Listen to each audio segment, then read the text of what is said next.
важно нам споминати, тяжко молитися на чужій землі.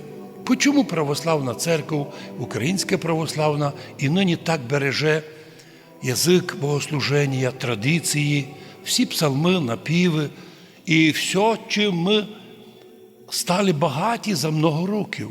А Закарпаття на 125 років раніше від остальної Київської Русі стало християнським православним, тим більше сокотить свою віру перед лицем цього світа безбожного, варварського, котрий лізе в душу, котрий лізе в серце, даби забрати від нас нашу святиню.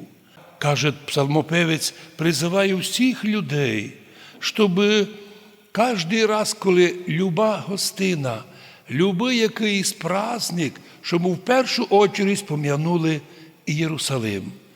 Для нас він небесний Єрусалим.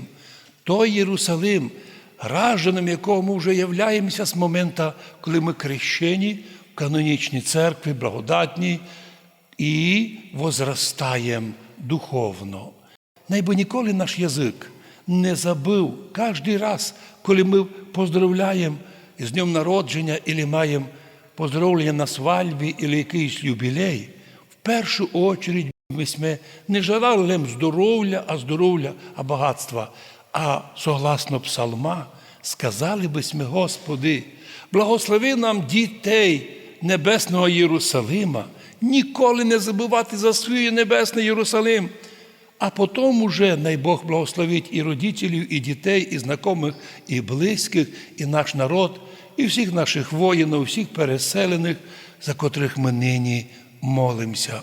Божа Мати, прийми наші молитви сьогодні і благослови, щоб ми ніколи не зазнали, жителі Закарпаття, наші історичні карпатські русини, того страшного ужаса, котрого пережили люди, коли народи переселяли, як лемки, русини польські, були переселені поляками насильственно, частину переселили під німецьку границю і розселили їх, убися там, асимілювали.